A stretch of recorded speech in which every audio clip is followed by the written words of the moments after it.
Andito ako ngayon sa Edge Racing Exhaust kaya't samahan nyo akong magpapalit ng pipe sa motor ko ngayon.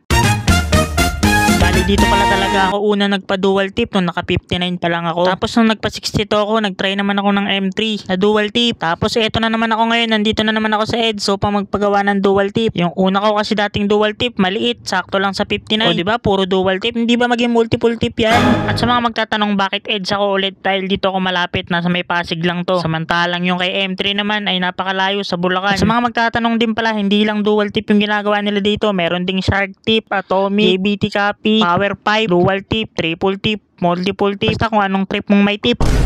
Tapos habang nag-aantay ako, nagpalit muna ako ng bell. Susubukan ko kasi itong bagong bell ni Maso. Luma na rin kasi ang wing bell ko. Syempre, support local tayo at sa idol natin. Shoutout, Mickey Maso ng Speed Tuner. Bawal sa iyakin. Balik na tayo dito sa pagpapagawa ko ng pipe. At ito na nga, hindi lang pala kanister yung pinagawa ko, pati elbow din. At ayan na nga, sinusukatan na ni Kuya. Kaya mas maganda rin na nandito kayo para masunod kung anong angulo yung gusto nyo. Straight pipe man o dream cut. Sa mga magtatanong pala kung anong sukat ng elbow ko, sa 62 ay 32mm na elbow kasi yun talaga yung mas sukat at mas fit para sa engine build na to.